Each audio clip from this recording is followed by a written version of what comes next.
ପୁଅ କହିଥିଲା ତାର ମୋର ରାଜି ଅଛି, ମୋର ବାହାଘର ହବ। ଏମିତି ତା ବାପା ମା ମାରୁଥୁନି, ଜବତ କରୁଛୁନି। କାହିଁ ତାର ଅଭାବ ଲୋକ, ତା ଘରେ ଯାଇକି ତୁ ବାହା ହବୁ କହିକିରି ମାରିଦେଇଛି। ପୋଲିସ ଆସିଲାଣି ଆପଣ ପାଖକୁ, ଆପଣଙ୍କୁ ଡାକିଲେ, ଆପଣ କିଛି ପଚାରିଲାନି କି ପୋଲିସ? ନା କିଛି ପଚାରୁନାହାନ୍ତି, ଏପର୍ଯ୍ୟନ୍ତ ଆମ ଦୁଆର ମୁହଁକୁ ଆସିନାହାନ୍ତି। ପୁଅକୁ କୋଉଠି ନୁଚେଇ ନେଇକି ରଖିଯିନି, ଆମେ ବି ଏପର୍ଯ୍ୟନ୍ତ ପାଇନୁ।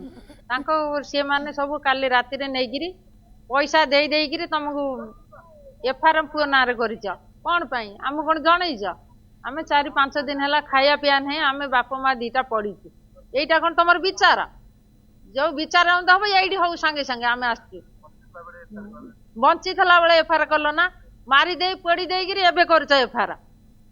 ତମ ଉପରେ ମୁଁ କେସ୍ ଦେବା ପାଇଁ ଆସିଛି। ଯିବିନି ମୁଁ ନାହିଁ କିଛି, ମୁଁ ଏଇଠି ପଡିକିରି ମରିବି। ଆଉ କଣ ସବୁ ସରିଗଲା? ତମେ ଏଇଠି ପଡିବି ଥାନା ଦୁଆର ମୁହଁରେ, ବଦନାମୀ ହେଇଗଲେଣି ମାନେ ଏଇଠି ପଡିକିରି ମରିବି।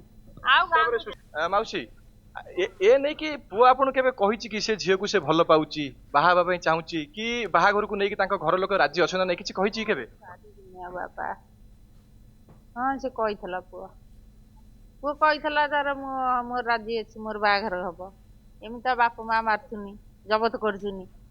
କାହିଁ ତାର ଅଭାବ ଲୋକ, ତା ଘରେ ଯାଇକି ତୁ ବାହା ହବୁ କହିକିରି ମାରିଦେଇଛି। ନିହାତି ଭାବରେ ବର୍ତ୍ତମାନ ସମୟରେ ସମ୍ପୂର୍ଣ୍ଣ ପ୍ରତିକ୍ରିୟା ନେବା ସମ୍ଭବପର ହେଇପାରୁନାହିଁ, ଯେହେତୁ ତାଙ୍କର ମାନସିକ ଅବସ୍ଥା ଭଲ ନାହିଁ।